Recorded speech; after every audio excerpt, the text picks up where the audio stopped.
नमस्कार दोस्तों, मैं आप सबका अपने YouTube चैनल में स्वागत करती हूँ। आप लोगों के बीच एक करवा चौथ गीत लेके आई हूँ। कैसा लगा कमेंट बॉक्स में ज़रूर बताइएगा। तो से बबिंदिया तो से बसिंदूर तो से बबिंदिया तो से बसिंदूर तो से सुहागिन बानी ये चलनी के चंदा तो से बाई जिंदगानी ये चलनी के चंदा तो से बाई जिंदगानी तो से बबिंदिया तो से बसिंदूर तो से बबिंदिया तो से बसिंदूर तो से सुहागिन बानी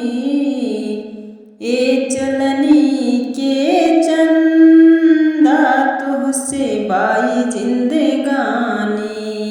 ये चलनी के चंदा तो से बाई जिंदगानी कहाँ के जनमल कहाँ आईली कहाँ के जनमल कहाँ आईली नैहर के सब नाता भुलैली नैहर के सब नाता भुलैली भैया के गुड़िया माई के दुलारी बाबा के बिटिया रानी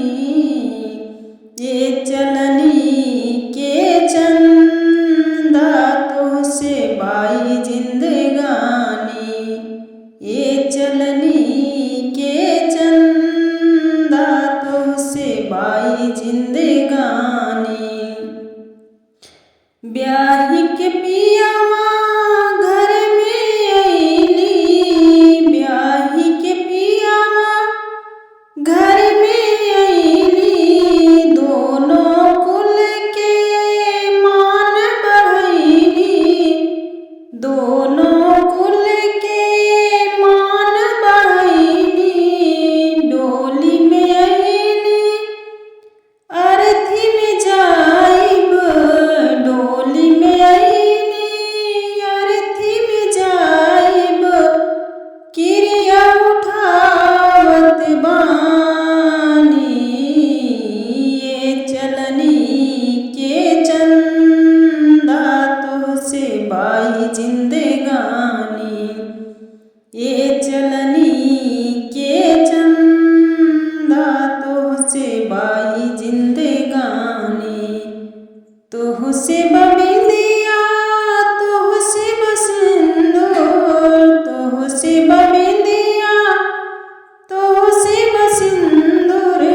तो से सुहागिन बानी ये चलनी